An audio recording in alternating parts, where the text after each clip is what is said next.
শত পর্বের মাইল ফলক স্পর্শ করতে যাচ্ছে মেগা ধারাবাহিক পরম্পরা। ৫ মে মঙ্গলবার রাত ৯:৩০টায় প্রচার হচ্ছে নাটকটির ১০০তম পর্ব। এ উপলক্ষে শুটিং সেটে কেক কেটে আনন্দ উদযাপন করেন শিল্পী এবং কলাকুশলীরা।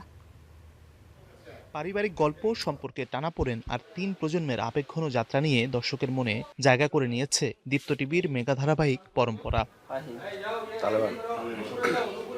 নতুন বছরের শুরুতেই সিরিজটি সম্প্রচারে আসে। সেই ধারাবাহিকতা এবারে স্পর্শ করছে ১০০ পর্বের মাইলফলক।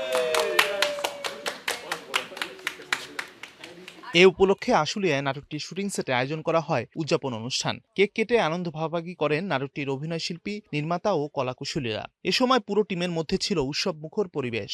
নাটকে যেতে বড় কথা, আমরা আসলে একটা পরিবার হয়ে গেছি। এটা হয়ে যায়, ধারাবাহিক করতে করতে পরিবার হয়ে যায়। এই ভালো লাগাটা একটা সিঙ্গেল নাটকে হয় না। সারাদিন শুটিং করে দেখা গেলো যে যাওয়ার সময় হাই হ্যালো খোদা হাফেজ চলে গেলাম, ব্যাস শেষ। কিন্তু পরে আবার দেখা হয় ওদের সাথে। বাট একটা ধারাবাহিক করার সময় ওই এক পাতে খাই, একসঙ্গে গল্প করি, একসঙ্গে থাকি, এটা আসলে অনেক ভালো লাগার বিষয়। নাটকটির শিল্পীরা বলেন, পারিবারিক গল্প ও বাস্তব জীবনে নানা সম্পর্কের দিক তুলে ধরায় দর্শকের সঙ্গে সহজেই সংযোগ তৈরি করতে পেরেছে পরম্পরা। দর্শকদের ভালোবাসায় তাদের এগিয়ে যাওয়ার অনুপ্রেরণা।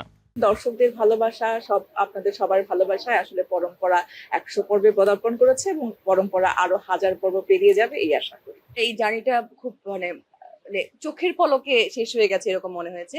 আমার যে পরিচয়টা আর অভিনেত্রী শানু হিসেবে আমাকে দর্শকরা আমাকে চিনেন, জানেন, কিন্তু পরম্পরার লুবনা হিসেবে আমাকে আসলে এখন রিসিভ করছেন। নাটকটির তরুণ শিল্পীরাও পরম্পরার সাফল্যে নিজেদের উচ্ছ্বাসের কথা জানান। মেগা সিরিয়াল পরম্পরায় এত গুণী গুণী আর্টিস্ট আছেন, সবার মানে তাদের নাম নিতেও আমাদের ভয় লাগে। সেই মানুষগুলো আমাদেরকে লিটারেলি নিজেদের পরিবার হিসেবে কাউন্ট করে। আমরা তো একদমই জাস্ট মানে স্টার্ট। আমাদের ওই জায়গা থেকে এত সিনিয়র আর্টিস্ট আমরা পাচ্ছি, আমাদের পাশে পাচ্ছি, যারা আমাদের আসলে বেসিক্যালি ঢাল হয়ে দাঁড়িয়ে আছে। সো ওই জায়গা থেকে আমার এক্সপিরিয়েন্স খুবই ভালো। স্টার হান্ট আসলে আমাকে একটা নতুন লাইফ দিয়েছে, আর পরম্পরা হচ্ছে সেই লাইফের একটা সুন্দর বাগান, যেটা আমাকে আসলে আরো ইন্সপায়ার করছে ভালো কিছু করার। নির্মাতা জানান, ১০০ পর্ব অতিক্রম করা পরম্পরার জন্য বড় অর্জন। সামনের দিনে আরো বড় সাফল্যের প্রত্যাশার কথা জানান তিনি। পারিবারিক গল্পটা চ্যালেঞ্জিং না, আমার কাছে চ্যালেঞ্জ ছিল যে ৩টে প্রজন্মকে একসঙ্গে করে নিয়ে এই পরম্পরা নাটকটি করা, এটা আমার জন্য একটা ভয়ানক চ্যালেঞ্জ ছিল।